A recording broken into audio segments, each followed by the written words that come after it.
Boom. Okay. All right. All right. Anybody? Is anybody out there? Did anybody follow me on that journey? And where back I hope. Uh, sometimes, sometimes, yeah, sometimes things go sideways, and that's okay. Being a dungeon master is about adapting to the unexpected, to change. Um, Leitham's back. What's up? Hey, how's it going? We're gonna have some fun if this is working. If this isn't working, then like, okay, it's not working, but good. I changed all of the things. There was a lot of panicked connecting wires and clicking buttons. Good. Let's drop the Kickstarter link, because if you don't have this yet, the thing I'm working on, I'm only doing the demo that is available for free. This is part of a project that is currently up on Kickstarter, accepting pledges. Well, pledges, we're going to collect the pledges because we are over 100%. We are over 200%. We're approaching 300%. We're creeping up on the next stretch goal. Yep. I think we're going to hit it. We might hit it tonight or this weekend. Yeah, so very, very exciting times here at the Verdigris table. And what I wanted to do today, at the risk of repeating myself, is I want to take the Game Master's Compendium of Explosive Creation, and first we're going to build a character, because that's a lot of fun. We're going to start off with a natural 20 because, you know, a couple other things critically failed, but Lithram rolled a nat 20, so we're going to roll with that, and we're going to make an archivist. Maybe that was the mistake last time. But I am going to look at this particular character archetype, and if I were only working with boop, appreciate that, Stacy. I will look at this as like a sage background. If I'm only working off the player's handbook, I don't want to customize backgrounds, but especially like in a post Tasha's era, and like who knows what we're getting, one D&D, whatever the next iteration is going to be. You know, this is the flavor side of things. The whole idea of one of the whole ideas of the Game Master's Compendium of Explosive Creation is that it is system agnostic. Whatever may be coming down the road, whatever game you may be playing, I want you to be able to pick up this book and use it to make your game better. I want me to be able to pick up this book and make my game better, regardless of what's on deck for me and my groups. So far, I have successfully been running the same game at both tables, the same rule sets, with a little bit of overlap. We played a bunch of Pathfinder, and now we're heading back to 5th edition, because we are going to be running in a few weeks. I'm going to be running 2 versions of the Shattered Obelisk. I'm deeply looking forward to getting back to Phandalin. I know some of you are there right now. At least 5 of you are there right now.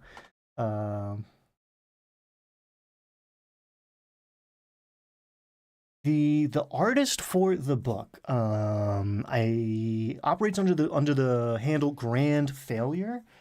His name is in the sample of the demo, and even the playtest beta material. His name is there if you want to look up. Is awesome, amazing. I am not, you know, the Verdigris table is growing slow and steady, but I'm not at the place where I am commissioning a ton of awesome art. But I've, you know, found and purchased a bunch of awesome art from this one guy. But it is not just mine. You may have seen some of it elsewhere, I am sure. The stretch goal one where the guy's fighting the skeleton demon thing, I've definitely seen a bunch of different places. I haven't really seen the conductor and the phoenix before, and I kind of fell in love with that, and that sent me down the rabbit hole of Grand Failure. It's okay, it's buried in, I think it's on page 20 something. the credits are two people. It's me, and it's this guy. Grand Failure is um, his handle, his website, his nom de art. But his actual name will get you to his studio website profile. He's on a bunch of different sites. If you look him up under the Adobe, I know has a lot of stock art. There's a few companies out there. Which I purchased a bunch of his art because I fell in love with the conductor and the burning city. Because part of the concept here is that I want you to have, and I want me to have so much material, so many ideas, so many this perfect Swiss Army knife tool chest filled with material that if everything goes up in flames, which I've experienced, we just did it 5 minutes ago trying to live stream. When everything goes up in flames, if you're running the game, you can still be calm, cool, and collected because you can make new adventures. There is very much a character creation side of this as well, which hopefully for some players out there will take the sting out of that loss of a character because people will have different tastes about the deadliness of their TTRPGs, but the characters in your game are either going to maybe they're going to ride off in the sunset, right? Maybe they're going to retire. Maybe they're going to finish the adventure and write their epilogue or whatever. But in my experience, limited though it may be, in my experience, they're either going to end their story by dying, which is the end, and it's not even the end in D&D, right? You can be resurrected. We can go to hell and rescue you, or whatever plane your soul ends up on. But either that's the end of the story, or we leave them on pause in the middle of a dungeon somewhere when the biggest, worst monster in the monster manual, scheduling conflicts, comes and shifts game night, or a bright shiny new game comes out, a new adventure comes out, and we start running something else. So yeah, I think being ready to make new stuff, be it characters or adventures, is fast. Making that process fast and fun really frees you up and kind of stops you from being so precious about your toys behind the dungeon master screen or in the seat. Interesting. Yeah, I mean, sometimes I like to run a I like verisimilitude, right? That word gets thrown around a lot, but I like truthiness. I like to try to make my world feel as real as possible, and that doesn't mean you can't I don't know, cast magic spells or whatever. Like the rules of the world are different than the rules of our world, but I like things to make sense and connect, which is another concept baked into every page of the compendium is like connections, connections, connections, connections. That's what it's here for. The other thing is, as a game, I like my game to have some teeth and some consequences. So I don't use Dungeon Master screen anymore. I roll dice on the table. So if it says 20, I'm sorry, I'm not fudging. Like I rolled a 20. You got crit by this monster, and like guess what? I'm rolling damage in front of you too, and we're all going to do the math together. And like it is what it is, and that it's not for everybody, right? It's not for every group, but it raises the stakes. And like I know I'm the man on the screen right now, so it seems like I'm an authority figure. But I'm not saying this is the right way to do it or the only way to do it. I'm just saying it's my favorite way to do it after years of experimenting. And on the other side of the table, as a player, I don't love when like the DM's pulling their punches, right? If my character did the dumb thing and is about to take 32 points of damage, like don't make it 18. Like give him the 30, hit me with the 32. Like that's what happened. I want to know that what happened is what happened, so I can respond accordingly. Because the second that drops, right? Like you can do it cloak and dagger behind the screen, fudge some things, and if you're not putting your thumb on the scale once in a while as far as like what happens in the story, maybe you're not doing your job. But as far as like the nuts and bolts numbers, like strategy game, turn-based combat game that 5th edition and Pathfinder 2e and OSR and all of these most of these games are. If you pull that tension out, like you can't put it back in.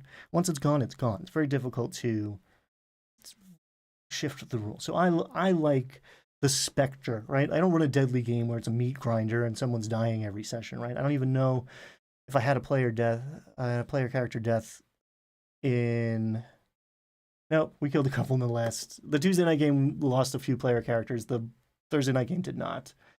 Anywho, it was always possible, right? I like to know that it's possible. And as a player, I want to know that it's possible. I'm not necessarily going to seek it out. I mean, maybe I'm pumped about the new character that we just rolled up and I want to, ditch my old one and run with that one. But if it's not there, if we're playing with a net, it's not the same. If we put the bumpers down and we go bowling, it's not the same. So all that to be said, let's see what our natural 20 got us for our archivist. Alpha's in the house. Yeah, I mean, I feel very strongly about it, but I try not to. I'm okay if you're doing it differently, but I totally agree with you. If you're pulling punches, you're not playing D&D the way I prefer to play D&D. You're writing a story with your players. That's right. And that's what some people are out there doing. And I think that's okay. That's just not my preferred way of doing things. I'm kind of a weird dude in that my preference typically is actually variety, right? So like I'll play that in a one shot, right? But like I'm not signing up to do that every Tuesday night in perpetuity. Not my bag. It's other people's thing. But I feel like it loses something. I like the fact that this game is a game, right? I can go write stuff by myself. I can go use this to write stuff. I've been watching people do it. It's cool. So yeah, if you want a solo game, you want to cook up a story by yourself or choose your own adventure sort of thing, cool, awesome, do it. But I like the dice being a part of the process because that's the only way that I'm going to get surprised. One of the only ways I'm going to get surprised. The player's going to surprise you too, right? The other people at the table are going to surprise you too. But the idea that like I've made this world and now this world is acting on its own, that's the good stuff for me, and that's why I let the dice be part of the collaborative storytelling. So Nat 20 to kick it off. Hey, do me a favor. Somebody roll a D12 for next time. I mean, that's the caveat. It's different when you have new people at your table, right? You do want to, and it's interesting. The more experience you get behind the screen, the easier it is to like calibrate difficulty, even on the fly, but especially in prep. When you are newer, right? If I don't want to, I'm not going to try to kill any player. I'm going to try not to kill player characters if the thing that went wrong happened on my side, right? If I was like, oh, this is going to be an easy fight, and it's not because I did a bad math, or I didn't do math, right? And I just played by intuition, and oops, this is a different game than I'm used to, and they're in real trouble because I screwed up. Then like, okay, yeah, different story. I'm going to change some stuff, and yeah, I can do that even without being able to fudge dice because everyone can see when I'm rolling. But that took years. That took years and years of practice. I'm not trying to like smoke new players. There's people out there who, that's their thing. But I'm not trying to kill the player characters. I'm just trying to almost kill the player characters as often as I can. So the motivation, the drive, the core reason why, or let's say a core reason why, or a potential core reason why for this character, for this archivist background, for this sage, this intellectual, right? This feels like an int-based character. Maybe it's a wisdom-based character, but this feels like maybe it's a cleric, but this has got wizard written all over it. Let's see what the dice tell us. But truth will set you free if you're brave enough. I mean, that feels like it dovetails pretty nicely into what I was just saying. That gave me goosebumps, man. That's like, this is where the magic is. This ability to create this like, you got to stop. How are they going to learn? If you pull punches with your 8-year-old, how are they going to learn how to play D&D, right? How they're going to be out in the real world facing off against a dragon, and they're going to try to roll charisma. No, yeah, there's every table's different. That's the thing I used to say a lot. I'm going to try to say more often again. Every table's different. So I don't think that my way is the one way, but I think my way is a good one, and is I've come up with an amalgam of style that I don't see out there too much, or at least talked about in the way that I think about it. Truth will set you free if you're brave enough. So this feels like a lawful, knowledge-seeking character. This could be, I mean, this could be a paladin, right? Anybody could work in the library. Maybe int is our dump stat, and we were sweeping the floors in the library, or we were illuminating manuscripts, right? That came up in the other. Actually, I don't even. Was that a Lucas stream or a my stream? They're all blending together now. All this character creation. There's a lot of creation going on in this community, and I freaking love that. I get a lot of energy out of that. Did anybody roll a d12? Chris, you're driving, please don't. But somebody, you can go to the Discord and roll in the Discord, !R/d20. If you do !help, Avre will come and tell you too much information. If you're not in our Discord and you're watching this, it's in the description. Otherwise, in a minute, I'm going to pull out some real dice if nobody gets me. Truth will set you free if you're brave enough. I mean, right out of the gate, this character is better than something I would pull out of the player's handbook, honestly, with an ideal bond flaw. So yeah. Oh, I see dice getting rolled. My phone just pinged. Yeah, a character that wants a thing, that has desires, right? Not just kill goblins, get gold, right? I mean, that's cool. That's cool. If your character wants to do that, that's great. Just make sure you lean into that. I mean, that's the best, honestly. My character wants to fight monsters and get rich and gain experience points and maybe become famous. Awesome. I love it. Great backstory. When can you play? My character values the truth. That already has built in so much information about how I'm going to role play this character. And maybe as a dungeon master, what kind of challenges this or thematic explorations this player is looking for. So somebody give me that 12, please and thank you, or else I'm gonna roll it.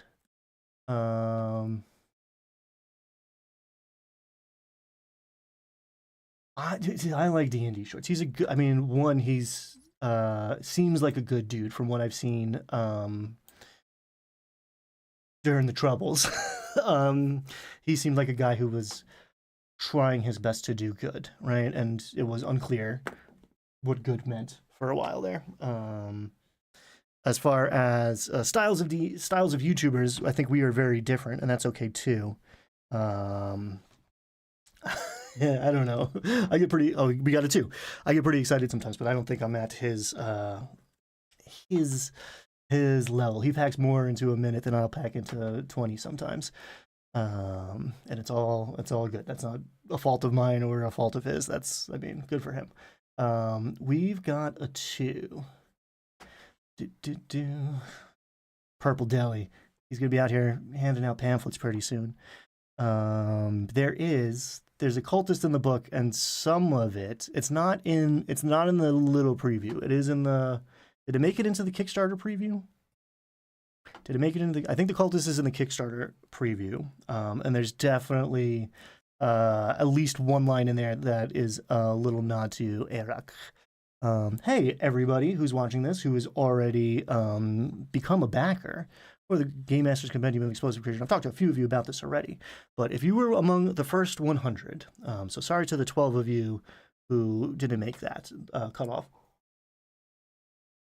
If you were among the first 100, even if you're a producer, you get to put in a non-player character, whatever that may be. Immortalize a favorite PC, or a favorite NPC, or a favorite big bad evil guy.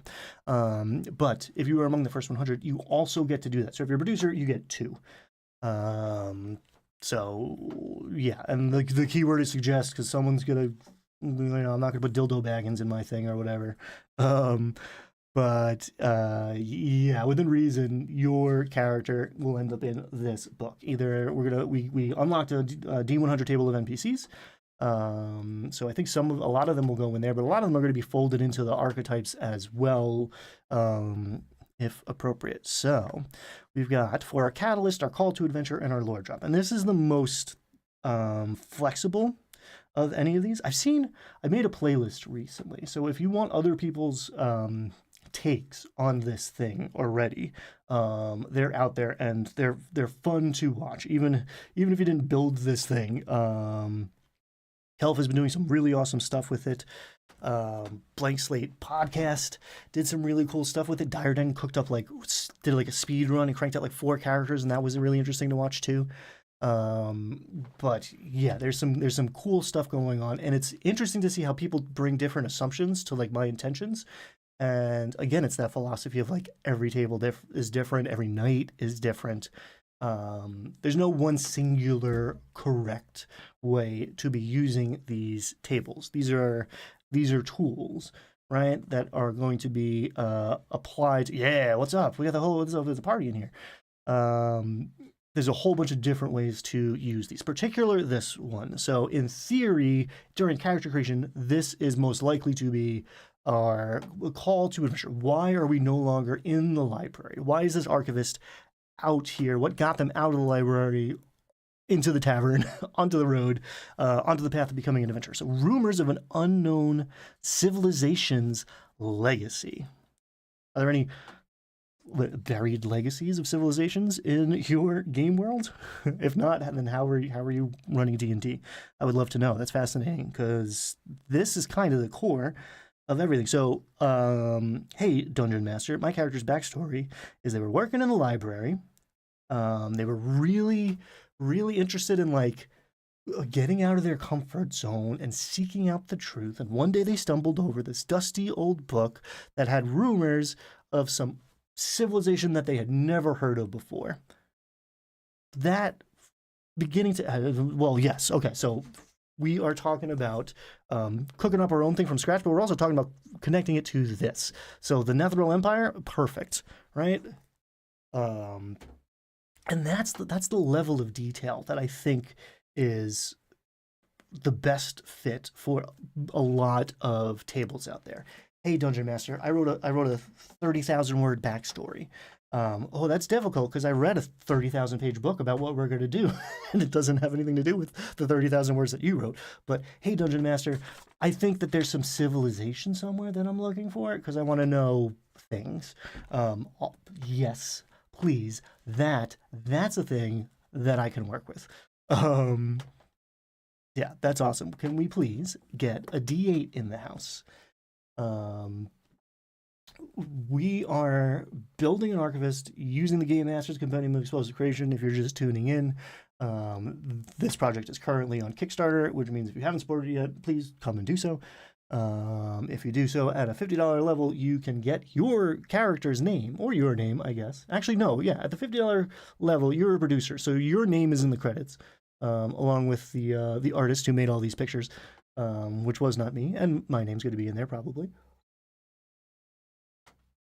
But you can also immortalize a favorite character. You can put a suggestion in for an NPC name, and even a little flavor if you want.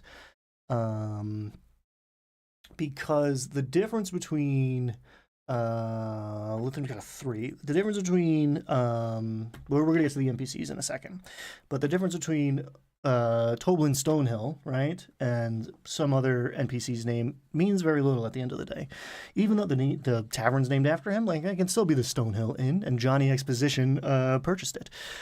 We've got a 3 on transformation, growth, and character arc. So this, sometimes you got to squint to see it, but outer knowledge to knowledge of self. I mean, that's perfect for the scholarly, wizardly.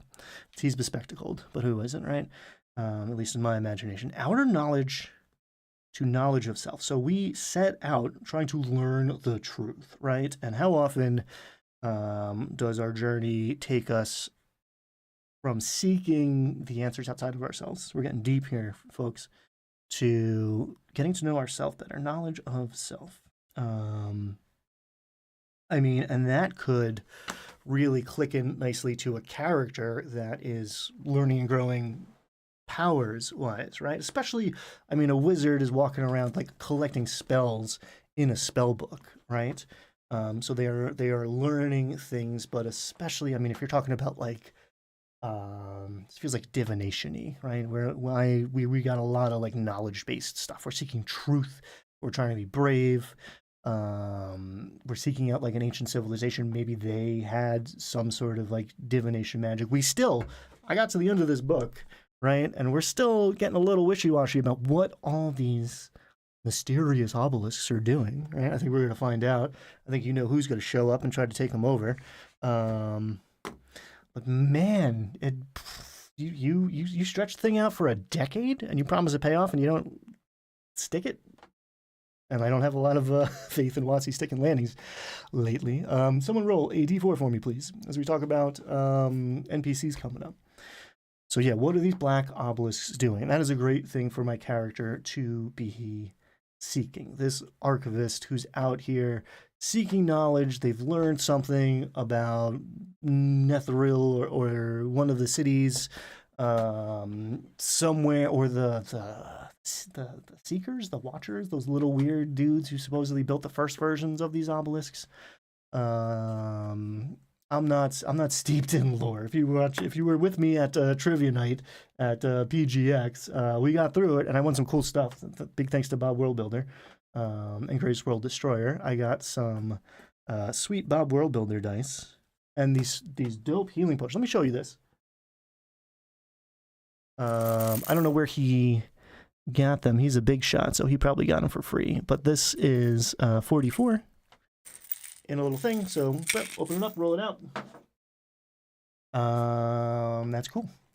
So yeah, I mean, they're a little sketchy on the lore. Somebody get Greenwald on the line. All right, the friendly faction. So somebody that we have some degree of relationship with, right? And now we're into the phase where like maybe this isn't happening at character creation, maybe this isn't session 0, maybe this is the game master doing it by themselves. But I've, as a couple of people in this chat can attest to, I've done this 10 times now, and working on this side of the equation too, and it's been very cool because the more material you have, the more these connections start forming, and even if it doesn't perfectly click into what I'm preparing to run, like I'm already figuring out ways to adjust it. No spoilers.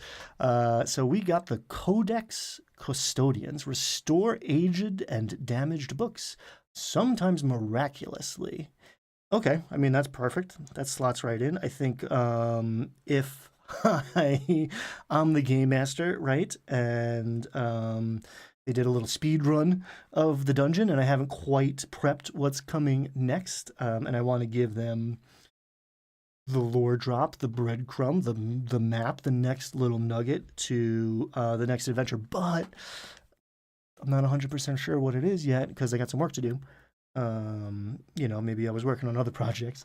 The one answer off the top of my head right here is the book that you found is damaged. It is in its current state illegible, but because of who you are and where you come from, you know who might be able to help you fix it up and crack the code, right? Or, again, if we're going to run with the wizard side of things, maybe we are talking about a spell, right? You found a spell, but you can't transcribe it into your book because I don't want you to have fly yet, or whatever the case may be. Or you start with this thing, right? That's a quest in and of itself, right? You got to get, why did you become an adventurer? Well, I found this book. There's rumors of an ancient civilization within it, but I have to go to the big city because in my archive, we don't have any members of the Codex Custodians. So I'm looking for these people who restore aged books. Also, honestly, as far as reservoirs of in-game knowledge, right? We want to find out what's up with these obelisks, or Um, let's be careful with spoilers, but like I want to get a vibe on, I want to get someone's idea about what's happening around town right now. What does this goblin graffiti mean? And then actually, in the Shattered Obelisk, there is an NPC who's like pivotal and, in my opinion, shoehorned in like right when you need them instead of like established way earlier. And they're essentially they're a scholar. I think they're a archaeologist as written. But they know a lot of things. The players need to find these things for the plot to advance. So not great design. It's a little ham-fisted, and it's also a little bottlenecky. There's one way that they're going to find out any of this stuff, and it's her. Not great. So if you can plug in a faction, right? There's a group of people who know this information or know how to get this information.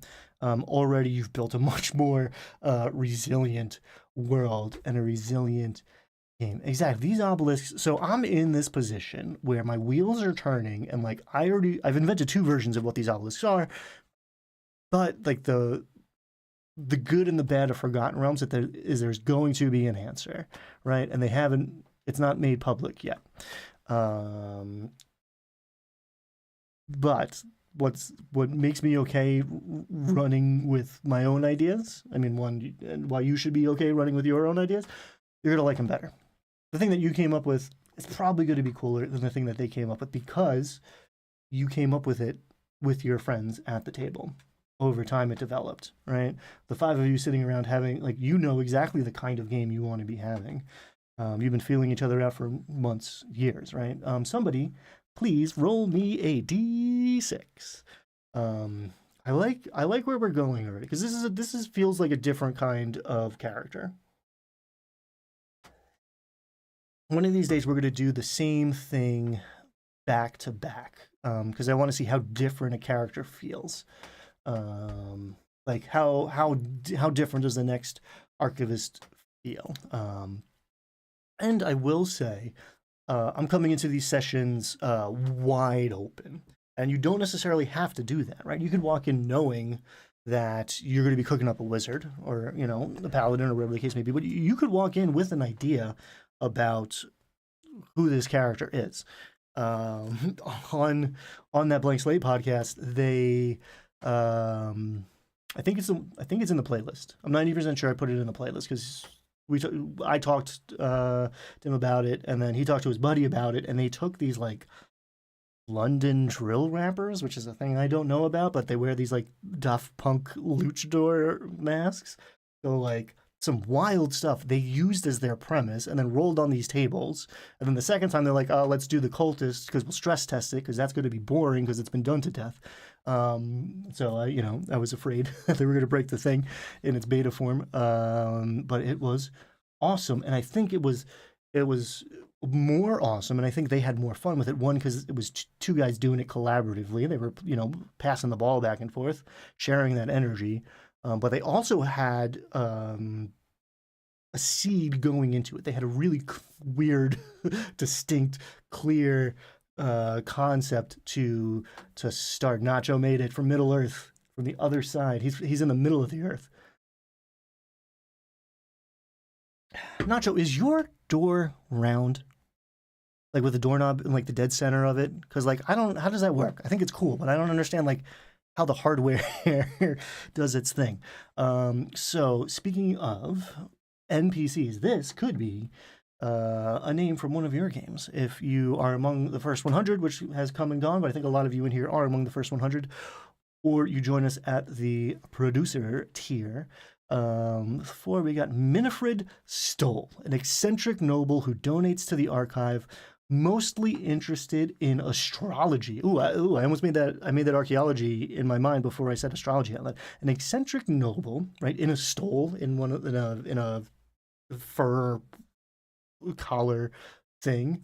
A Hobbitor. Yes, I'm referring to Hobbitors. Nacho, I believe, lives in the Shire. The noblewoman who, like, maybe it's the weekend already there. Nacho not only lives in Middle Earth, he's from the future. That's cool. That's a mashup right there. Sci-fi and fantasy. I love it. Minifred Stoll. I'm writing these down because I didn't want to copy and paste into the awesome form that is in the updates on the Kickstarter. So if you have this, but you don't have the form that Lucas Kelf made, you should get it because it's pretty and it is deeply functional. And I am a form over function guy, so you can tell with the beta test, we're going to pretty this up. I think I've had some input from some heavy hitters about changing the font and letting this breathe a little bit more. Look up Pennsylvania lottery numbers. Oh yes, from the future. I was about to say, like, should we use the lottery to make a character? That's an interesting. Right, we need. What do we need? I need a 1 to 2. I need a D12 next. But if it's from the pick 5, I don't know much about the Pennsylvania lottery. I'm still in the New York mindset as far as that goes. Who's playing the numbers? Minifred Stoll. D12 chat, please and thank you. Winifred Stoll is interested in astrology. So not astronomy, but astrology. But in your world, astrology might be, we might disagree about how valid it is in this world even. I don't want to step on anybody's toes. But like astrology might be like powerful divination magic. Or it might be, the kooky pursuit of a rich old lady with nothing else to worry about. It's your game. Take Minifred, take old Miss Stoll, and make her whatever you want. Because a friendly NPC, in theory, I like the idea of these characters having some utility, right? Providing the player characters with resources, potentially interesting choices, right? Showing up and driving the story forward, giving them the option to pursue adventure, right? There's 20 plot hooks on the next page. Minifred Stoll can have 6 of them. I mean, she is noble and presumably wealthy, right? She's donating books from her own library, right? From her family's inherited, realm of books that she has back in the manse. So, I mean, and maybe she's, if she's interested in astrology, she's donating the stuff that she's not interested in, right? And like maybe Minifred is the source of the book that had the rumors of the unknown civilization in it that has sparked my character to go seeking adventure and have them be curious about the Netherese obelisks and invested in the entirety of this adventure, right? But the flip side is maybe Minifred Stoll is perfectly nice and lovely, and she's a bit kooky and doddering, and is like not that valuable at all to the players, right? Maybe she's a liability. There's a bunch of people. If we're talking about the Shattered Obelisk, I mean, we'll cook up an adventure from scratch in a second, but we're also talking about the Shattered Obelisk. Somebody's getting snatched up, right? Nothing drives a story like a good hostage. Nothing get the players moving like taking someone that they care about and putting them in the dangerous place where you want the players to go. We've got a magic item 7. In general, high number is good. The Helping Friendly book. Any Fish fans out there? That's the deep lore from Fish. If you don't know much about the hippie jam band Fish, their original album was the front man, I guess, whatever, Trey Anastasio's college thesis, and it's fantasy lore. He wrote, there's a bunch of stuff on top of that album that belongs to that whole canon. But yeah, there's some deep lore, and it's a lot of fun, especially if you like dancing around in circles. Well, you don't have to be high, but it helps. The Helping Friendly book is from that. But you can make it whatever you want. And the suggestion is an incredibly chipper, sentient tome that provides advice at random. I mean, that is a fun thing to have piping up in the backpack. Maybe like you roll a 1 on your stealth check, right? And the Helping Friendly book is like, be careful, I think there's bad guys around, right? Like, that's perfect. 2, a lot of people are attracted to the idea of a DMPC in the party, so that they have this like lifeline to give information to the players in case their descriptions aren't clear enough, or the players are brand new, right? Or the players are 8 years old. So this is a good way to kind of get all of the benefits of that without having a character that is going to steal the show or know all the answers or participate in combat. I once wrote a whole bunch of magic items that are books. The vast majority of those have personalities. It's on Drive Through RPG, and like all of my stuff. I think there might be one exception, but pretty much all of my stuff on Drive Through. You can tell I like giving away samples because I want people to be using this stuff. You can download it if you go to Drive Through and look up the magical tomes, whatever. Look up Verdigris Table. You can get the full sample and you can download that full sample. You can have the thing for free. Want to give me money? Awesome, thank you, I appreciate it. But money's great. But I also want you to have that. That's a lot of fun. And it's not grand failure caliber art, but there is some fun graphics in that one too that I found. So it's a friendly book that gives advice. That's dope. All right. Lightning round 4d6, as if we're rolling stats the old school way. Yeah, 4d6. Is 4d6 drop one the old school way, or is 3d6 down the line the old school way? Talk amongst yourselves. Friendly Chipper. I think Chipper is like the really doing a lot of work in that description. Chipper book that offers advice. 4d6s, please, and then we're going to do a d20. As we turn the page here, and we go to what is going to be more the game master side of things. I have not sat down with players and used this side of it. Depending on the kind of game you're running, the kind of folks you have at your table, that could be a very interesting project. We have one vote for 3d6. We can always create downloadable. Oh, that's interesting. Yeah, so I'm trying to keep it as I'm trying as much as this is a complicated mess. I'm also trying to keep the project itself as simple as possible. But like, I am all for community support and participation in this project. So, Chris, you want to get on that, man? You like, let's do that. Pick your favorite NPC, print them out. Suggest your NPC, print it out, and I'll put it in the book, man.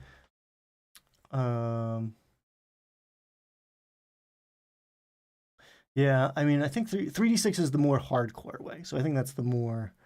I think that's going to be the old school way. Let's. I don't know. You guys rolled it. I'm not touching the dice for this one because I cooked up another one to like mix and match with this. So can I have 4d6s in the Discord, in the chat? Litham's killing it. 6132. 6132. All right, so this might get me into trouble, but world building is fun. Controversial take, I know. There's a lot of advice out here on the internets. There is a lot of advice about not over prepping. Sly Flourish has done very well with the lazy DM method, and like minimal prep. Now, I think the secret to the lazy DM method is it's actually not. It's a pretty deep system, right? He's systematized his prep. He's got like forms, he's got functions, but like it's involved what he's doing. He's not rolling off the cuff. If you want to roll off the cuff, this is the way to do it. This is, I've experimented with it. It's a lot of fun, but like it is about preparing to improvise, basically. It's about having tools in your pocket. World building is fun, and it's a mini game, right? We're going to be talking about mini games next week. World building is all blast, but I think a lot of that advice out there about like, oh, don't over prep is about people preparing the wrong kind of stuff. A lot of newer dungeon masters, and honestly, a lot of the kind of people who are like gravitating towards running this game and building a world for their to share with their friends or whatever, um, derive a lot of joy out of that. And I think knowing how to world build, how to prep, how to focus in on the stuff that's going to come up in the game at the table is imperative. A lot of people are out there spinning their wheels, doing a bunch of world building, making pantheons and creation myths, and it's not their fault. That's what the DMG tells you to do. You go through the DMG, it tells you to start. Like, is it good to have some gods ready to go? Sure, right? But you don't need them until the players are going to interact with them, right? They're going to interact with them at level 15. Okay, cool. That's years from now.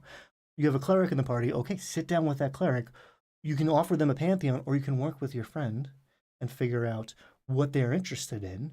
And now they're going to be much more engaged and much more bought in, right? So that collaborative aspect of it, but also the level of focus. So everything in these pages is designed to be at that right level of focus. This is the stuff that's going to matter. This is the stuff that's going to get interacted with in play. And the reason it's all arranged by character archetype is to take that level of focus and make sure it's being applied to the players, right? Where the player characters. We're shining a spotlight on what they are bringing to the table. So there's no guarantees, but they are that much more likely to click with it, engage with it. And if they're participating, if they're rolling the dice that are telling you what their NPC connections are, what their friendly factions are, what the magic item that they're seeking is, right? They are much more invested in the story. So the things that you need that are more likely to drive the action and interact with the player characters beyond gods and creation myths and continents of geography, right? I like that stuff. I do. But if you haven't done this side of it, you're wasting your time with that side of it, and it actually makes you less prepared in some ways. The common core, think education corrupts children, and seek to eradicate learned elites. As an American, my stomach dropped. We have a little bit of that going on. That's funny because that's too. There's politics in some of this stuff. I apologize. That's both. The Common Core is a controversial way of doing education that's been in place for a decade, and I don't really have opinions about. I don't necessarily think education is bad, though, so we can tell where my politics stand. But man, all right, so we have a character whose purpose is seeking out truth. And we put in front of that character a group of people who are trying to eradicate education and elites, right? Learned elites like our archivist. You want a character to be like, that guy's the enemy? Have that character decide then the character's the enemy right out of the gate. Easy. And the goblin with an arrow, cool, threat. The person who hates them for who they are as a person, more of a threat. The Common Core. Let's keep rolling with that because I don't want to get, again, that made me feel queasy because things are weird. And they're gonna get weirder soon. Silex Vern. That's a good fantasy name. There's an X in there. There's a V in there. Get all those weird letters. We got Y doing some work. Silex Vern is a ruthless treasure hunter, in quotes, who takes texts from tombs, dungeons, and libraries. Cool. So another the competition, right?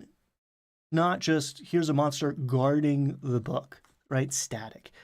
Somebody, that book that you've started your journey to find that's going to explain these obelisks or how to undo what's happening to the town, somebody else is looking for it. And they're not looking for it because they value truth, right? They're not looking for it because they're trying to save the day. They're looking for it because it's worth money, and they're going to go pawn it. Maybe to somebody who's going to use it for nefarious reasons, right? And maybe the Common Core is into it because they want the book. Get that thing out of here. Seek it out. Get it out of here. We wouldn't want the children reading it. Treasure Hunter. I like you'll see a few of these things, and also it's my assumptions coming into it too, right? Like it doesn't necessarily have to be an adventurer as such, but I like having another party, maybe even waiting in the wings, especially because I like to run like big sandbox games where there's options, right? The player characters could go do a couple different things, right? Think Dragon of Ice Spire Peak. And by the time they've done the first couple missions, if I gave you 3, they want to do the third one, but like I don't want them to do that's number 1. I don't want them to do a level 1 thing. I want them to do the next set of adventures. So how do I get rid of this first adventure that like, well, maybe we should go, be completists. Somebody else did it already. And now we have competition. Not only, and these could potentially be people we can negotiate with, sabotage, partner with. Again, it gives the players options. So a rival and an enemy, there's shades of gray there. They can be different things. All right, what do we get?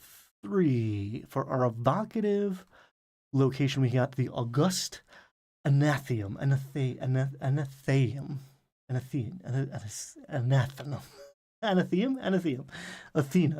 Athenaeum, Anathena. I think I spelled it wrong. I think that's why I'm struggling here. I'm gonna make a little star on this one. We're gonna do some spell checking. The August Anatheum, unless that's how you spell it, and I've been saying it wrong this whole time. But I think it's Athena. Some of the earliest libraries were actually temples to Athena. So again, this could be a cleric to the god of knowledge in your world,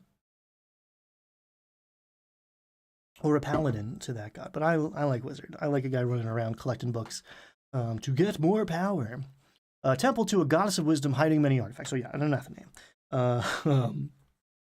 Now, that could be exactly where this book that we're looking for is. That's going to explain the Shattered Obelisk. Or what we're going to get into is my mind wants to connect all of these dots, right? It's what human brains do, right? We recognize patterns and we start to form and weave all of this together. And I get a lot of joy out of doing that. And I've built this to do that. But there's something to be said about leaving some loose ends hanging there to connect with other players' stories. Because if I can take the August Anathenaeum and have it be the location of another player's magic item that they're searching for, or MacGuffin that's going to, complete their backstory, or whatever. If I can start to intermix these things, because it's one thing to be like, all right, tonight's, the cleric's night, and tomorrow's the wizard's night. That's a cool way to do things, I guess. But if everybody has a reason to be interested in the same adventure, even better. So we can mix and match these different things. So I have an archivist. I'm going to put a book in every dungeon, right? So that they're going to go get it repaired by the codex custodians, or Silex Vern is going to be running out while we're walking in. Where, who knows, somebody's working for the Common Core that's tied into the other character's backstory. Thematic monster, bookworm, tiny drakes who breed inside books and consume paper. Bane of all archives. I was about to say, that sounds adorable. Get it, bookworm? Dragon that lives in books.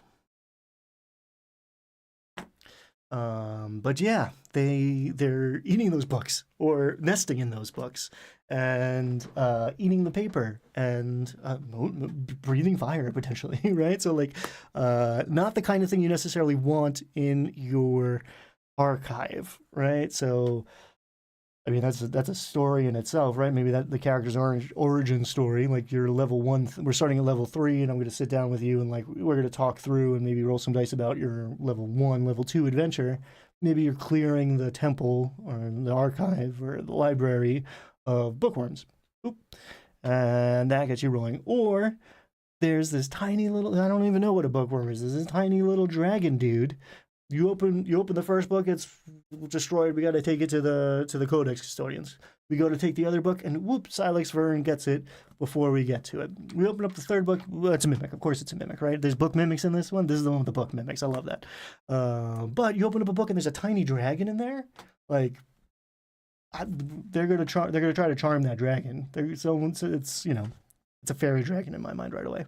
Hey gang, can we get D20? We might actually want to pick out plot hooks. Let's do both. Actually, somebody roll a D20, and in the meantime, I'm going to show you why there's D20 of these. There's a lot of these, which is a big risk, right? If I already have this idea in play, then like 20s, Peace Chris, D20s are real swingy. So again, I am not necessarily invested in everything clicking together. It's deeply satisfying when it does. And hey guys, I don't know if you've been watching me and other people do this, but it does quite a bit. But there's a lot of stuff in here, and we got a 7. This might not necessarily click with what we've got. A mystery curse is spreading, and the only way to find a cure could be research. I mean, yes. So I mean, we decided what's in the book is the obelisk, but what's in the book could also be, or there's multiple books in play. We're looking for this book to remove a curse. We need to do research, or we need to connect it to maybe the old lady who's into astrology. Maybe it's in her house. There's a bunch of different ways to do that. We also got a 16, so let's see if we can break this thing. An evil god feels threatened by mortals, accumulating too much knowledge, and sends its minions. I mean, that's the what's their names? That's the Common Core, right?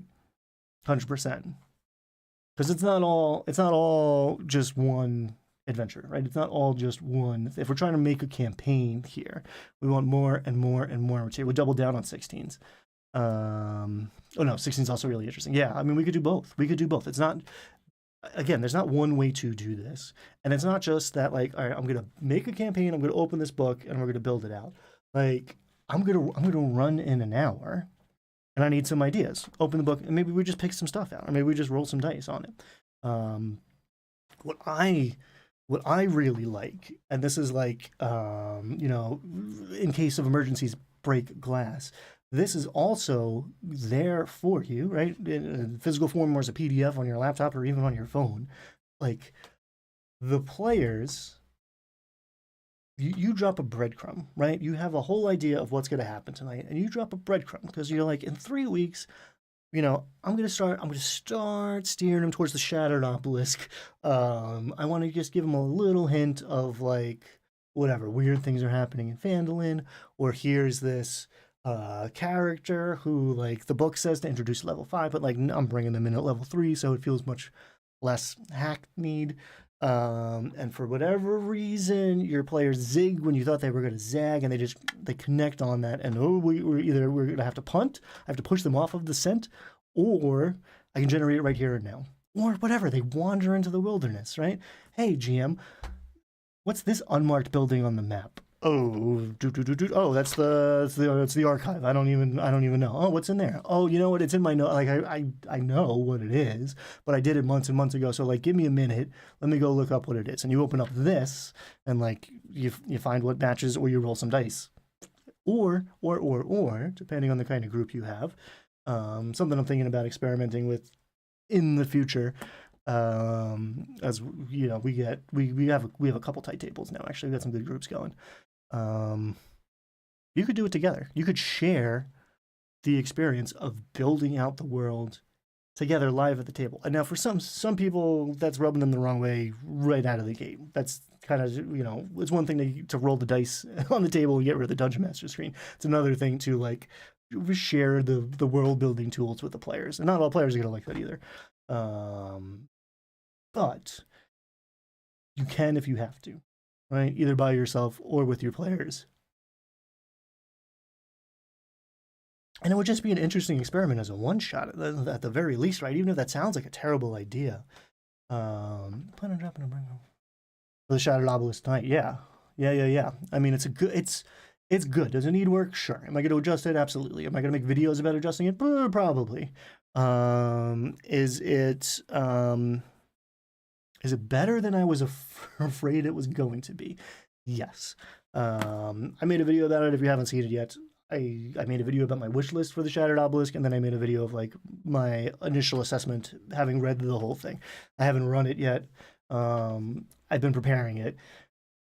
I like cosmic horror, and it feels like a great way to do higher level D&D. Not, it's not tier 3, tier 4, but it like makes sense to go in that direction with things. Just because of where the player characters end up. All right, so I want to do something here where I've already rolled up. I rolled up an artisan. There's been some confusion, or just like confusion is too strong of a word, but like raised eyebrows, right? There's an artisan in this book, and then there's an artist in this book. And this is the beta playtest, right? We're in the A's, and in my mind, those are very different things.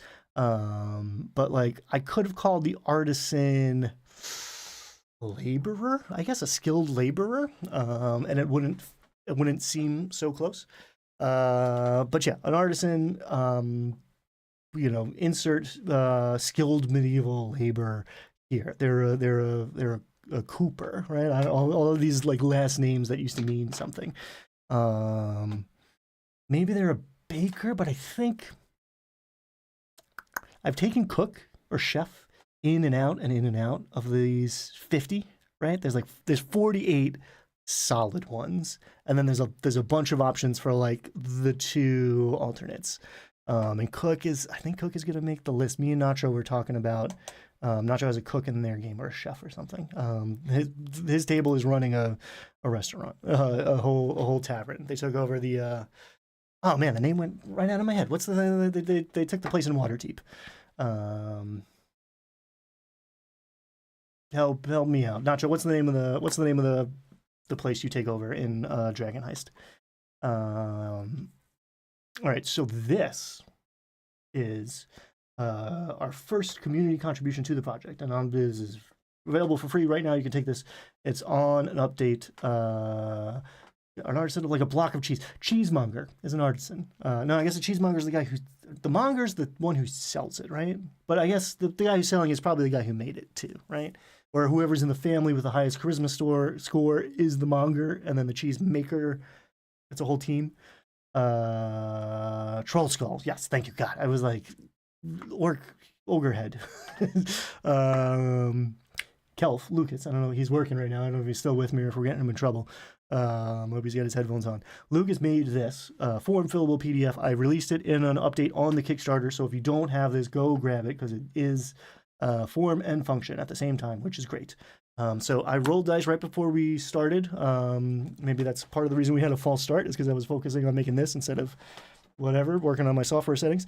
So we rolled up an artisan, and real quick, we're going to go over it. We have a character motivation to find new and exotic materials to work with, right? So let's run with cheese because that's weird, and I like it. And maybe we'll paint ourselves into a corner here, but like we're doing it live, baby. Let's take some risks. So new and exotic materials to make cheese with, right? I mean, cheese is milk and mold, bacteria, microorganisms, right? And time. And maybe other things, I guess. But like, yeah. So new and exotic materials to make cheese out of. Yeah, we're looking for strange new creatures to milk, or we're going into the Underdark to find new types of mold.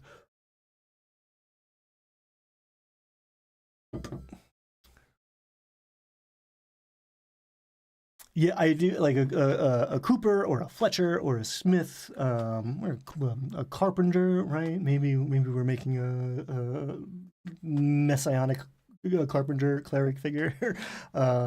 Choose your flavor here, but let's see how far we can get with the cheesemonger, right? Underdark mold yeast. How do you make cheese? Oh God, we're gonna turn this into a cheese I don't the live stream. I don't even know. The next live stream we're making cheese. Wyvern milk. I'm saying very interesting.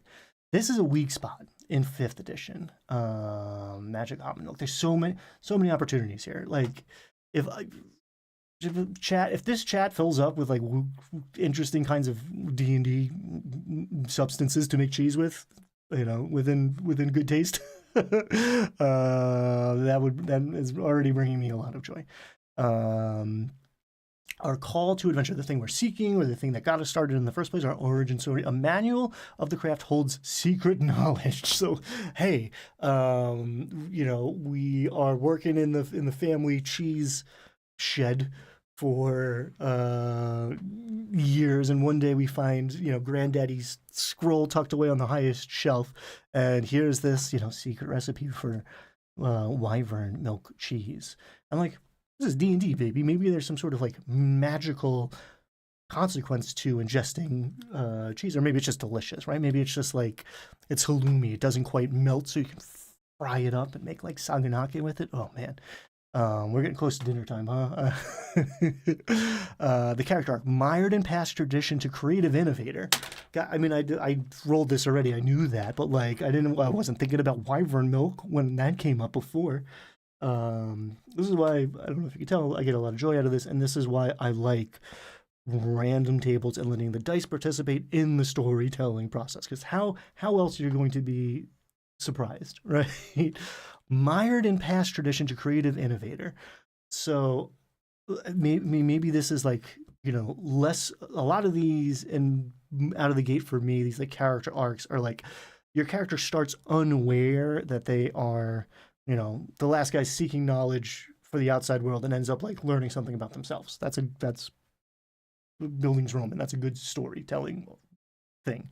But maybe this is a much more conscious thing, and like it's already like the character is already well on their way in this arc.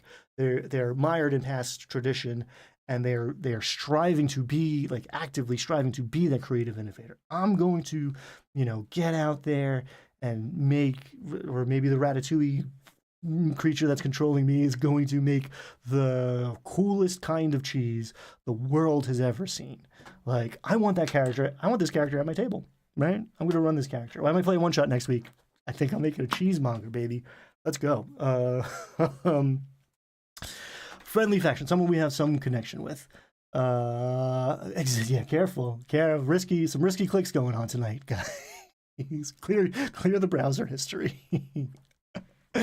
Oh god, Monster Nipples. That was the name of my band in high school. The Hall, guild formed to represent artisans in government settings and trades negotiations. So yeah, if you are in the trades, right? This is like the Union Hall, but like the Forgotten Realms Dairy Association, right? There is a consortium of cheesemongers who are the Neutral Institution, the Neutral Milk Hotel. Neutral Milk Hotel, yeah. So the Guild of the Cheesemongers. Oh, Swiss cheese. God, it writes itself, man. Chat's crushing it. If you are watching this in the future, please make sure that chat window is open, because there's gold. There's gold in that box. So yeah, or maybe it's broader, right? Maybe in Otari, if you've been running Pathfinder, either the beginner box or Troubles in Otari, or we were running the Abomination Vaults, and there's some great stuff in that book. It's all centered around a town, much like Phandalin, but because it's Pathfinder, maybe Paizo more fleshed out and better developed, and there's a lot more to actually do and interact with, and cool stuff to experience. So there is one of the players in town is the Farmers Alliance or whatever. So these people are,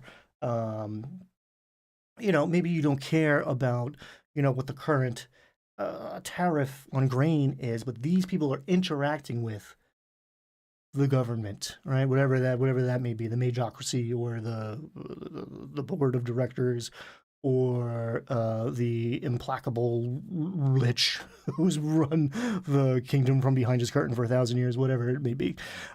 These people have information and access to that. Maybe it's just a stepping stone, right? And maybe it is a little more neutral, like the Swiss. They don't have to be your best buds. For a friendly NPC, Althira Pone, a bookish scholar studying ancient means and methods of various trades. So I just got this like flash of Julia Child, like a someone who's like steeped in all of these different, like, maybe it's more of like a culinary approach to things. But like this person, imagine you're the cheesemonger character, right? And you've been playing for 10 sessions. You're level 4, level 5. Things have been going good, but like there hasn't been a lot. You did a medicine check to find out if a wyvern has nipples at level 3 or whatever, but like it hasn't come up too much in play, the whole cheesemongery thing. And then you meet a non-player character who's fascinated with, she's out there trying to make the best grilled cheese of all time, right? She studies this thing, different cultures, methods of making cheese. Like that's a gift wrapped present. That's a love letter to that player. Like here's a non-player character that is going to give you an opportunity to get all these awesome cheese jokes. I don't know where it is in relation to me when you're watching this. It's over. I think it's either over here, or it might be down here, or it's over here. But like all this great material needs a place to go, and Althira Pone is just that. Or again, here's a scholarly sort. We've rolled 2 scholars, so maybe Althira Pone is in the archivist. Maybe she's the sister of Minifred, whatever her name was, in the Minifred Stole, right? Maybe they're the old spinsters, best friends that live together, right? And one of them's interested in astrology, and one of them is interested in ancient means and methods of food preparation, right? Maybe she's got a she shed full of fermenting things, right? And she's got a plot hook that's going to send you down into the Underdark to talk to the Myconoids to get a particular kind of yeast. I'm still a little fuzzy on how we make cheese, folks. The magic item, the crafter's calipers, can measure and identify most items, even magic items, in minutes. I'm pretty sure this is what Mike rolled. Mike's character is awesome. It's a Warforged, but it's the character from Final Fantasy. I can't remember. But it's like a bag, right? It's not some giant mechanical metallic man. His last name is Bag of Goo. And I'm pretty sure he pulled this. So it's basically, you can ritualistically cast Identify. That's a useful thing to have for sure. That's a great thing walking in as a player that I would love to have, especially like maybe we're starting at level 3 or my other table's starting at level 5. So like, yeah, here's a magic item to start. Or the crafter's calipers are stolen. Like your family has this thing that is going to tell you, identify these ingredients to the cheese, or identify the cheese. We're getting, yeah, it's all cheese. Maybe it's good. Can you squeeze the cheese with calipers? That's more like a carpentry or like a stonemason's tool, but whatever. Black Mage thinking, yeah, what's the guy? Where's my Final Fantasy people out here?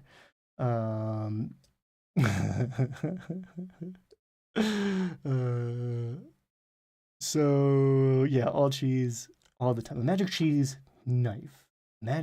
So yeah, I mean, okay, hold on. I mean, so that's a good magic item. But let's call an audible here. Let's go down to Artisan. And you can do this. I, the creator of the Compendium, give you permission, especially if you're the game master, to go pick something that works better. If you roll something and something else at the table is calling your name, take it. If you roll something and you're like, Ryan, that was pretty cool, but it would be cooler if, and you come up with your own idea, awesome. It's doing its job. Run with that. A well-worn tool. Well, no, let's go. We wanted new... Guys, the neutral militia multi-tool, the Swiss Army knife, is number 3. Functions as most toolkits with slight penalty to effectiveness. So a magical cheese knife, but it's a Swiss Army knife. I mean, that feels like the perfect storm.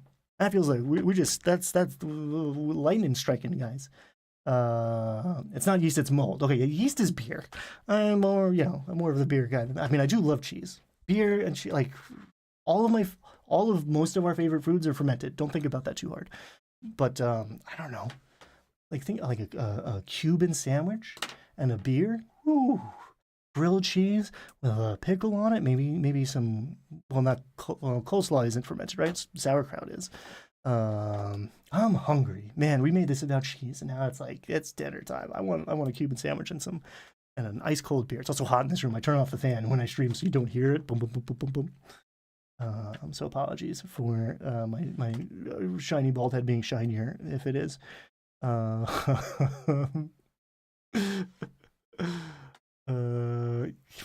yeah. The gnomes are Swiss. That scans. That makes sense to me.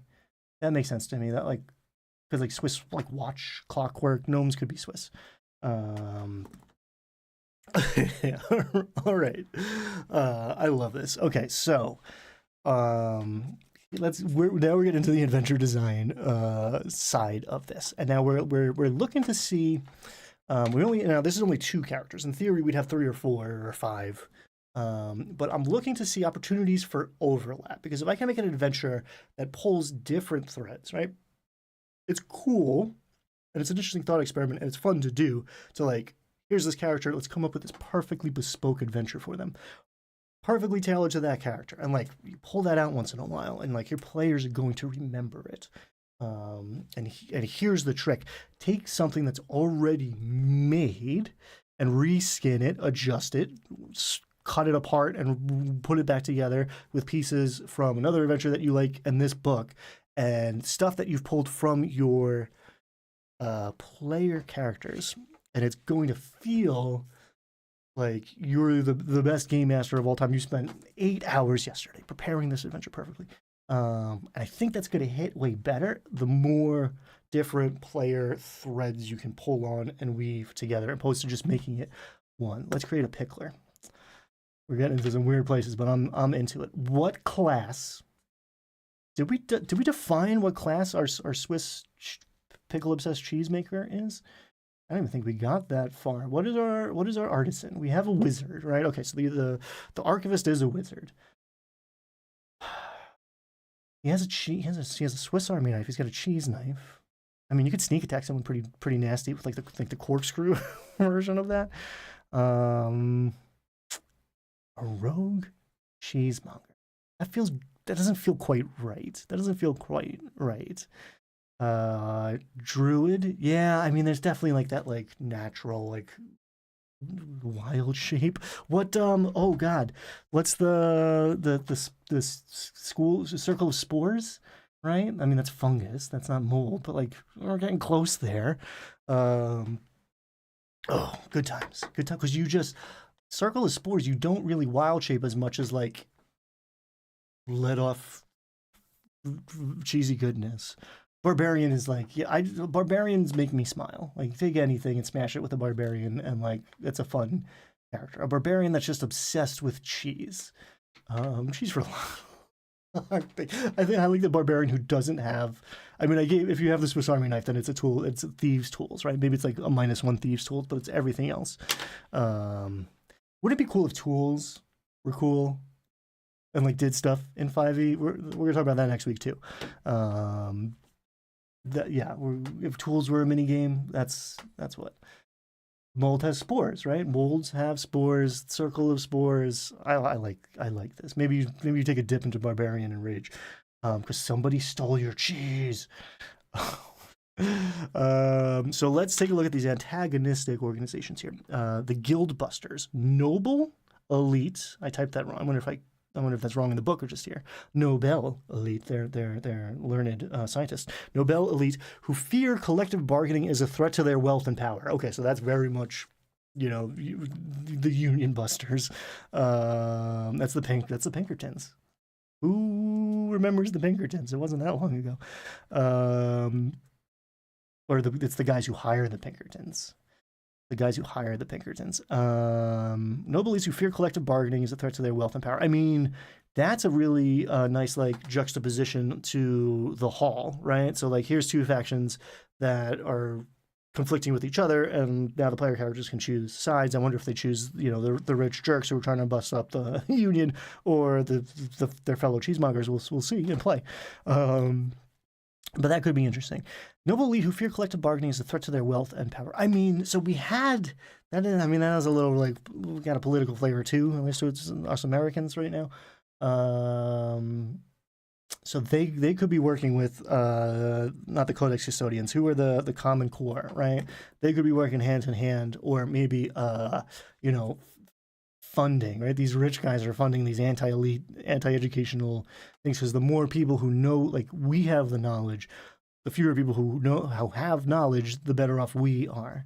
And maybe it's the secrets of making wyvern cheese, or it could be wizarding secrets. Again, we have a player character who's interested in knowledge, and now we have these people who are trying to suppress the working class, essentially, the rising, the upper middle class. I don't know how sociological your games get. Karmic Thessalon is our potential rival or enemy. Hires artisans to work on his sprawling manse, finds pretexts not to pay.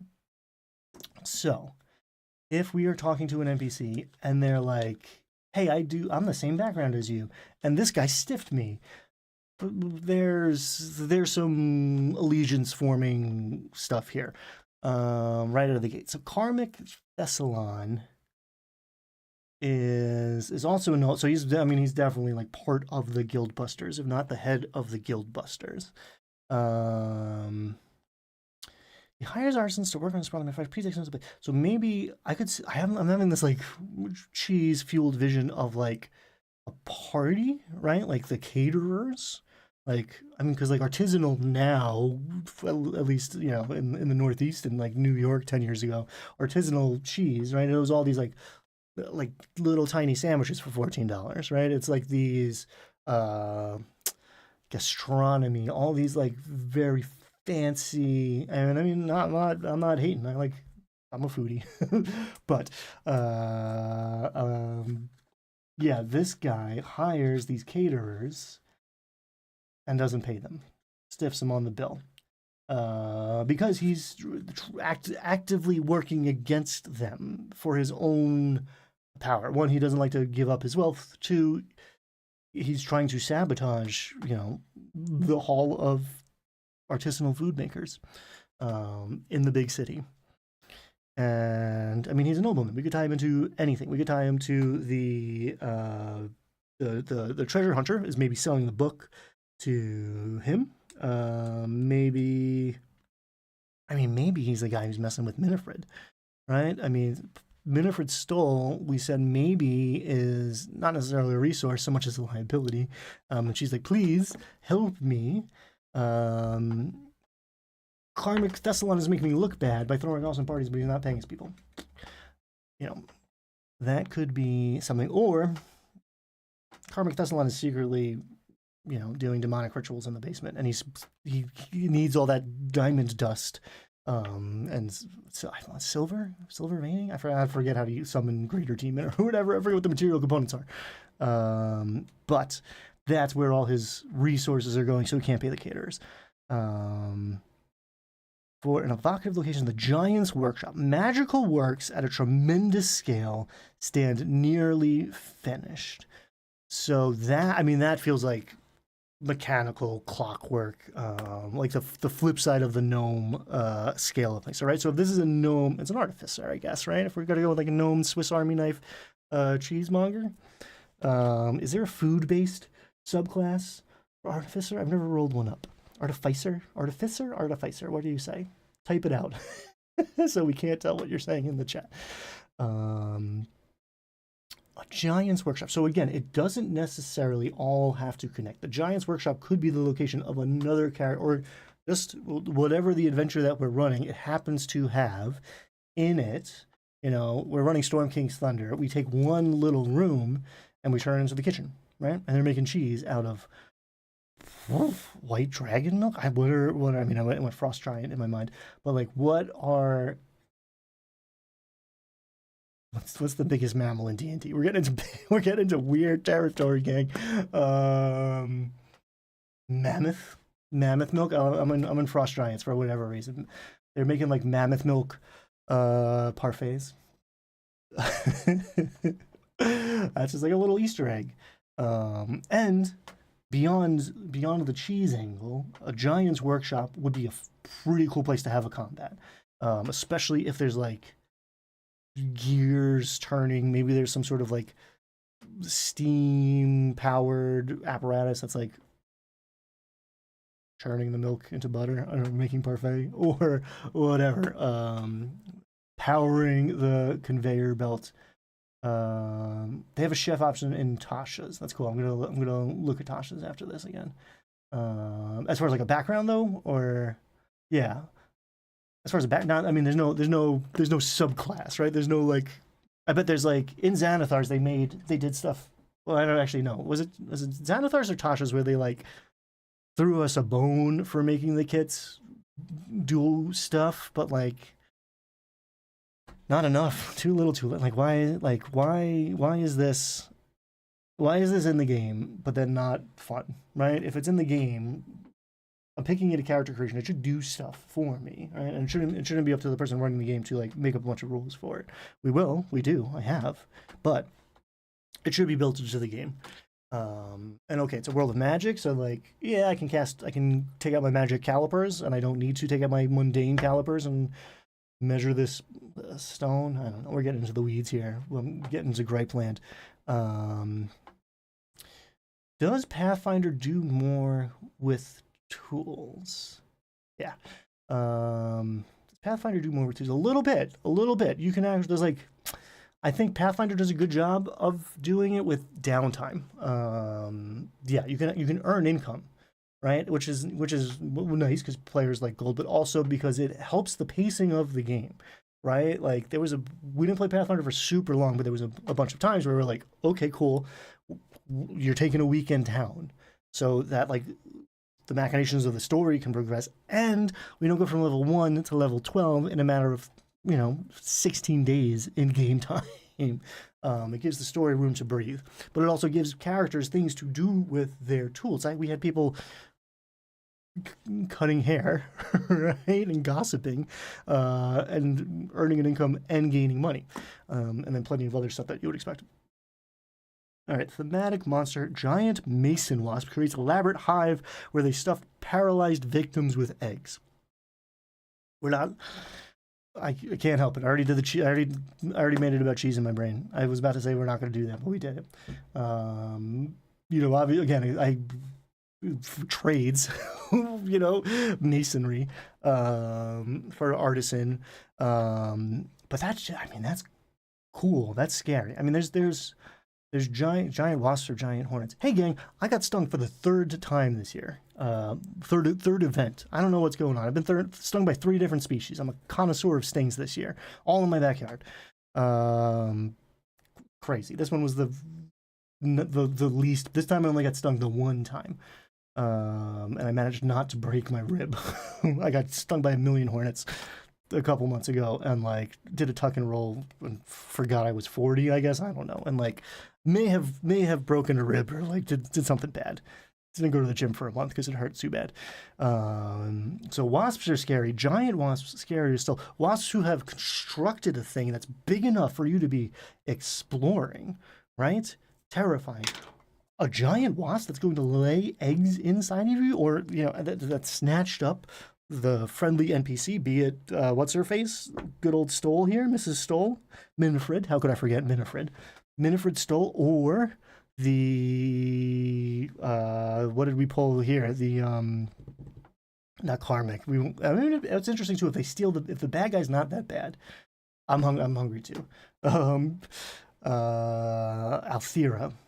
Pawn, the Julia Child character in our world, goes adventuring to not adventuring, but goes looking for new culinary techniques, which is inspiring to your character, but then she gets snatched up by a giant wasp, and you have to follow it to wherever you want the characters to be, and built on the side of the wizard's tower.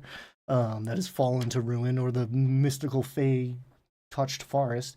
There's this giant wasp nest that you have to enter into, this like, a Guggenheim spiral shape structure, which you can break through if you want to, but they might notice you.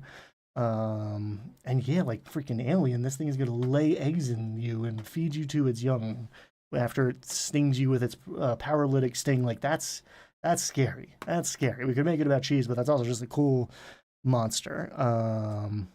And it's a mason wasp, right? So maybe some of its nesting material is pages from books, right? It's like paper wasp is a thing, right? They like what I don't even masticating. I don't know how wasps make cheese. That's the name of this video. Hold on. How do wasps make cheese? But yeah, maybe they have the book in their possession because they took it to build this nest. That's cool. And you have to take pieces of after you clear out these wasps and save Miss Stoll or Julia Child, you extract these book pages, gross, bring it to the Codex Custodians, and that is going to be the thing that tees up the next leg of the adventure. This is awesome. I'm having a good time. I hope you're having a good time. Plot hook. There are rumors of a pocket of legendary crafting material in a difficult and dangerous location. By this point, we all know that means some form of milk, right? There are rumors of a pocket of legendary crafting material. Maybe it is this giant mason wasp nest. It's difficult, it's dangerous to get to, but wasp cheese, maybe it has like anti-paralytic. Oh, he's lactose intolerant. Sorry, guys. Well, maybe wasp cheese doesn't have lactose. Maybe. Okay. Into the weeds. So, this is fun, but we've also created something that our player characters can interact with, and it's going to be weird and wonderful. Because, like, so I don't do it a lot because I do like a world that makes sense. And I've started a few different campaigns over the last like year or so. So I've done a lot of like I really enjoy low level D&D, honestly. So I'm not complaining. But I haven't gotten to a lot of high level stuff lately, and that's where like the weird gonzo shit comes out. At least for me. I mean, some people start from the beginning with the madness, and you could roll. This could be a level 1 adventure where you're hunting down the host of the cooking show got scooped up by giant wasps, and now you are out there, and maybe the bookworm is like parasitic to the wasps are the parasites, right? Maybe the bookworms and the wasps have some sort of symbiotic relationship, or antagonistic relationship. So yeah, that's two.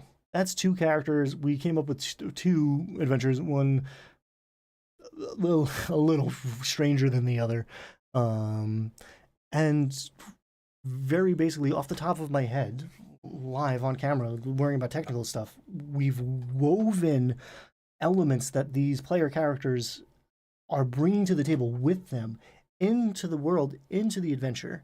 And it could, for a lot of it, we were talking about the Shattered Obelisk too. I was weaving it into the adventure I, the game master, have already created, right? So, guys, spoilers. But if you've been looking at the Shattered Obelisk at all, you've probably come across what I think is going to be one of the most iconic images of the book, and it's of a cow. So, if we wanted to tie our cheesemonger artificer gnome into this, maybe they've come to Phandalin to seek out Julia Child, right? Well, once you change their names, it's impossible to go back. Althera Pone. I mean, maybe she works at the Stonehill Inn, right? Maybe she works in the kitchen, or she's at the Sleeping Giant, which is going to play which is the Red Brand like home base kind of in they're like their third space, their home away from home, in Lost Mine of Phandelver, but it also plays a pretty big role in Shattered Obelisk. And could you fold it into another thing? Could you totally reinvent this to be like an artisanal farm to table restaurant that is, desperately asking you to rid them of the menace of the red brands, so the posher clientele of Phandelin's like, Deadwood in my mind, but like the people can start coming in and enjoying the farm to table delicacies. And if you're an artisanal cheesemaker, I'm saying you're coming from the little town. Maybe you're coming from Waterdeep or Neverwinter, but like, yeah, your family's from Phandelin. You're invested in it, and something really strange happens to a cow. And what does that do to the cheese? And what does that mean for the rest of the adventure? Those are some very interesting connections that you can make. So again, part of the reason I'm doing this is because I deeply enjoy it, and I feel like some of you at least do, because you keep showing up. And I want to show this thing off because I'm proud of it, and the more we get the word out, the more people we get invested in this, the bigger it's going to be. The more literally the more resources I'm going to have to devote to this, the more and more that's going to go into this thing. So if there are people who are interested in D&D in your life and they don't know about the Compendium, do me a favor, let them know about it. That would be a tremendous help to me, really. And again, hey, my buddy made a thing. Could you throw in $20? Please and thank you. That's awesome. Hey, my buddy made a thing. Check it out. He put half of what's in the player's handbook on Kickstarter for free, as far as backgrounds go. It's going to be 50. I mean, I don't know if everyone's read all of the words in the spiel. It's going to be 50 archetypes at the end of the day. Right now, this has 7 because I really wanted to squeeze. It was going to be 5, but I wanted you to have the barkeep. So yeah, share this with folks. And if you've pledged, if you get more people to pledge, you're going to get more stuff at the end of the day too. There's going to be more content. We're in stretch goal territory now, and there's some real ambitious stuff towards the end. That will, if we hit everything, the thing is about twice the size. I'll leave it at that. So let's spread the word, please and thank you. But the reason I did this specifically, where I wanted to take 2 and weave them together to make an adventure, or several adventures, or whatever it is that we just made, was to show you the inherent flexibility in it. There's a lot of great content in that playlist that I put up of different people doing different things with it. And I've seen a couple people at a couple points be like, oh, I think like it's supposed to be this or that. And, part of that is maybe this not being clear enough, but part of the reason it's a little, not obscure, but a little unspoken on purpose. Like that's a feature, not a bug. Like I want people to be using it in different ways. I want people to bring their own ideas and creativity and preferences and assumptions to it out of the gate. And this will do different things at different times for you. So if you're doing it in prep, awesome. Before you've even started a campaign, you're sitting with your players at session 0, building way more interesting characters than you would in a vacuum, building backstories that are actually going to click into the adventure that you're running, whatever it may be. 1, because you're doing it together, but 2, because it's little actionable gems and that giant narrative blocks that are finished. They're not Lego bricks that click in anywhere. They're just like finished already, and you're level 0, level 1. We've all seen it. Yeah, you can do this in different ways. You can take this out where we finished level 4, right? We're coming to a place where we finished Lost Mine of Phandelver. And I have an idea. I want Shattered Obelisk to be in play, but I also want, I'm the kind of guy, I like the sandbox open world concept. Like I'm going to put some breadcrumbs for Shattered Obelisk, and I'm going to put some breadcrumbs for what we took it into Storm King's Thunder. I'm going to throw a bunch of my own little like homebrew regional effect things. I'm going to roll on those tables if they go exploring different ways. I'm going to put all of it out there, and I want it to feel not just like a mishmash of different things. I don't want it to feel too kitchen sinky, which is like the major complaint about Forgotten Realms. I want it to feel connected to the characters, and ideally connected to not like the archivist wants to go to Tribor and fight giants, and the milkman, the cheesemonger wants to go stay in Phandalin and figure out what's going on with these goblins with mind bullets. There's appeals to different avenues here, so that's why there's 20 plot hooks. So let's do one thing. Let's look at the artisan plot hooks, because we looked at the archivists. And let's just go through. And again, the catalysts calls to action are like a bonus thing for these. And you can look at the factions and the NPCs. And if you've been running games for any amount of time or playing games for any amount of time, you're probably going to see adventure ideas get generated too. But let's just look at these plot hooks. A sinkhole swallows a worksite. Someone should go down there before something crawls out. I mean, that's basically happening in the Shattered Obelisk. Easy. If you're the tradesman, Oath of Osha Paladin, right? I don't know if Lucas is still with us, but he rolled one of those up. Or had one at the table. Stacey, are you still here? It was a Phandalin 5. Somebody hasn't. We were talking about Oath of Osha, which I think is great. Whatever. I mean, tangentially related to the trades at a certain point in my various careers. That's great.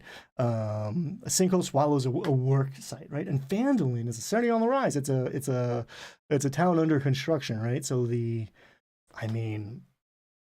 players are investing in Trollskull Manor, right, or Tressendar Manor, right? That you've given them a home base, and all of a sudden, the gold is going into repair the West Wing because the archivist wants a library and the cheesemonger wants a cheesemonger room.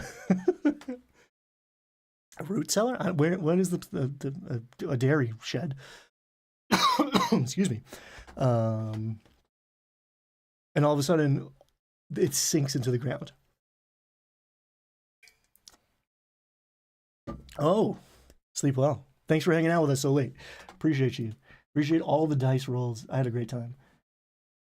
Your tavern is currently a worksite. I'm saying, hit them where it hurts. Or threaten where it hurts. Right? You don't want to be the antagonistic dungeon master and like, give me your shiny thing. It's gone. But you want to be like, they're reaching for your shiny thing. Get them motivated. Go think, what do the player characters care about, right? That's the name of the game. That makes it more interesting to me, and that's what these 20 plot hooks. How can we take what I have and make the players care about it? The sinkhole opens up. The restoration of an ancient artifact has activated a magical curse. I mean, that plugs into was it the 16 that we rolled before? There's a curse. There's research. The restoration of an ancient artifact has activated a magical curse. That's also the Shattered Obelisk. I don't even have to do anything to that. No one is likely to be commissioning new work until peace and safety are restored. All of this turmoil is really no shit in the games. Okay, so it was like a thought experiment. Yeah. Someone else. I feel like someone else mentioned that. Was it at the panel? Was it? It might have been. The Pittsburgh Game Convention was this weekend. It feels like forever ago. God, it's 5 days ago. But I think someone else mentioned the Oath of Osha is like in the air. It's in the zeitgeist right now. No one is likely to be commissioning new work until peace and safety are restored. So, if your family are cheesemongers, right, and no one's buying cheese right now because they're turning into abominations. Or goblins are, interrupting commerce. Your cheesemonger is going to care about that. A restless spirit is causing chaos in the workshop, and it's getting more destructive. I mean, good ghost story. How does that tie into the Shattered? I mean, that ties into Phandalin a little bit more than like a Phandelver, I guess, more than just like you got Agatha, right? And there's not ghosts necessarily, but there's like reasons for ghosts in Thunder Tree, and you could insert ghost in Phandalin, right? And like this is that fourth character that we didn't cook up yet. Maybe it's their great grandsire. A new site from or it's the heir of Tressendar Manor, or it's the Nothic. I don't think that's canon. I think that might be headcanon of like the Nothic is a Tressendar. Is that in the book? I can't. I don't think it's in the book. I've read that book 20 times. I think we decided that one day, and it's been in my head for a long time. A new site from an ancient civilization known for excellence in their craft has been uncovered. So, our archivist is out here looking for Netherese artifacts because they're a wizard and there was this magical empire, and the cheesemonger's like, I bet they had some freaking cool cheese. I wonder if I can get my hands on any of those molds, recipes. One of the guilds has started playing dirty, unleashing destructive monsters to drum up business. Okay, so the guild ties into the Union Busters and all that stuff. But that could also just straight up be the Red Brands. 100%. Yeah, unleashing destructive monsters. Somebody wants something and they're using monsters to get it. That's your D&D for 3 levels at least, if you need it to be. Someone is snatching up artisans. It's assumed they must be building something sinister. People are getting snatched up. Yeah. Well, so I would consider doing like a downtime session. One thing I experimented with, sorry if you're watching at home, Nacho's been talking about how his players have not enjoyed the thing that I suggest he threatened from them, the Trollskull Manor. It was a mixed success, right? It wasn't a failure, but I got different levels of buy-in from different players. Let's put it that way. And it was cooler in my head, and that's the game master's lament, right? But I once in one campaign I experimented with downtime being intercession, and I was gonna do it again. I'm gonna do it again one day by having the old school, like the Gygax suggested, like the real world, the clock is always ticking. The real world clock is ticking. So if game night happens, however time passes in during that game session, it's like we take a long rest. It's 2 days. It's Tuesday night. It's Friday night. And then we're going to meet next Friday or 2 Fridays from now. 2 weeks have passed in the world. And hey, I'm going to create a channel on the Discord. What is your character doing? Maybe there's some skill checks about it. Maybe there's some roles about it. Maybe there's some role play, like play by post sorts of situations about it. And now your players get to enjoy the fruit of their labors, and especially if some of the players are way more interested in running a business D&D, and some of your players are absolutely not interested in the part that's not fighting monsters D&D. That lets everybody have their cake and eat it too. But it also gives you breathing room, so they're not level 1 to level 5 in 4 days, and like it can make sense. And months are passing in your game world. Seasons are changing. Seasons are a big thing in Dragon Heist. It also lets you enjoy that out of game, and again, maybe make some interesting use of tools and stuff, and then you won't feel like a jerk for threatening it. Where someone's snatching up artisans, somebody's snatching up a lot of people. Spoilers. An outdated way of doing things, thought to be empty ritual, turns out to be preventing disaster. That's the kind of thing I would have to sit with for a while, but it's really freaking spicy. That feels really good to me. There's this festival. They do it every year, and shit happens, and Phandalin doesn't wrap the maypole, whatever. Doesn't do the cheese eating contest. Whatever thing that we've been doing for centuries that we have forgotten the significance from, because it's kept the evil at bay. Doesn't happen, or doesn't happen right. We kind of have acid, or something comes up, and there are consequences. I love the idea of, like, especially in a old post-apocalyptic world. I mean, when we hear post-apocalyptic, we think like urban zombies and stuff, but like most D&D worlds, there was the Netherese, right? And we are past our prime. Civilization peaked, and then bad things happened, and that's why there's a bunch of cool stuff buried all over the place, and we are living in a dangerous place in these, like, islands of light in the midst of a vast, scary wilderness. Um, well, you need an artisan in your game, dude. I mean, so we could also have been creating an NPC this whole time. That's what we did in the video that was released most recently yesterday. Again, it feels like forever ago. There's a lot going on at the Vertigo table, folks. You can use this to cook up. You can take an NPC, right? There's a bunch of different factions, and then 10 NPCs. There's 12 NPCs and 10 factions, which are suggestive of NPCs. So you can just snatch one of those, even if it's not your a player character's background. 10 times 50 is 500. There should be 500 NPCs plus another 100 that we're going to cook up together because we hit that stretch goal. Thank you for that. Or you can cook one up. Do you need all of these entries? No. Could you do it? Sure. But like, I want an artisan, right? Or I have artisans in my game and they're going on strike. How do I differentiate these guys? Here's a little backstory for this guy, and here's a motivation for this guy, and here's a relative for this guy, and now how does that all connect to other interesting things in my world? And it feels like we're talking to 3 distinct individuals and not an amorphous mass of just artisans. An outdated way of doing things. There are rumors of a pocket of legendary crafting materials in a difficult. Oh no, that's the one we got. I was like, that sounds awfully familiar. Wyvern milk. A schematic for a powerful artifact is discovered, sparking a race to hunt down the components. I mean, that's a campaign arc. That sounds cool.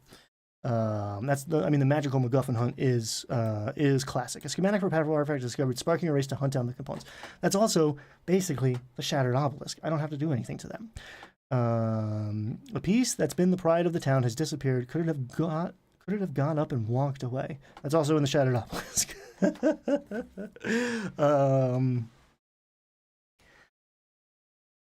Yeah. Could I make it cheese-based? Maybe. Could I make it book-based? Absolutely.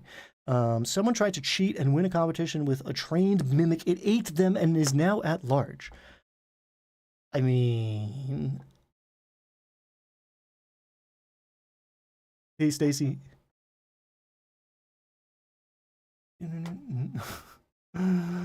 Somebody brings in a mimic to get the blue ribbon in the cheese contest? Or to eat the cheese? It's getting weird. Cheese-based D&D. We've entered, this is Aqua Teen Hunger Force now. Is that 10? That's 11 already.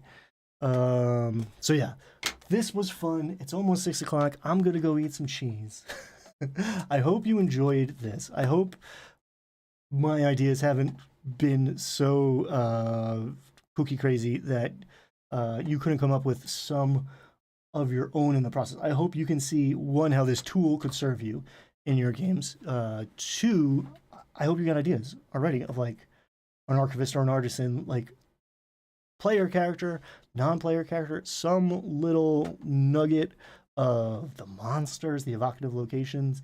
The whole goal here is to help you think of cool stuff, right? There's a lot of cool stuff in here, if I do say so myself, right? I'm a little biased, but I think there's some awesome material in here. But the design philosophy, a lot of decisions have been made about the contents and the construction of this book, that the goal is to get you thinking, inspired, to have your own versions of these things popping out. I didn't want to do what a lot of people do, and it's really appealing to make a campaign setting, right? I didn't want to do that. I wanted to come out with a big tool set to help you make your campaign setting that much better. Whatever that campaign setting is, be it Forgotten Realms or Galarian or your homebrew or sci-fi, mysteries of cosmic horror mystery is where Call of Cthulhu is where my mind goes. Space fantasy, cyberpunk, a lot of we made it about cheese, right? But if it's nano cheese, we're off to the races, man. We're running a cyberpunk campaign. So yeah, I deeply hope you get your hands on this, roll some dice on it, and make cool stuff with it. That's the goal. Thank you for watching this. Thank you for sticking with me. Thank you for participating in chat. We had a great time. If you're watching the replay, make sure you're looking at chat. Get out there, download the Game Master's Compendium of Explosive Creation. Tell your friends, tell your players, tell the people on the internet where you hang out. Tell the world so we can get more people participating in the community around this. We're already getting some cool ideas and interactions sparking off. There's a playlist of people using it, and it's fun. It's a mini game. It's a mini game. Go watch the Dire Den cook up a bunch of things. Go watch Brian unpack this Geek Philosophy.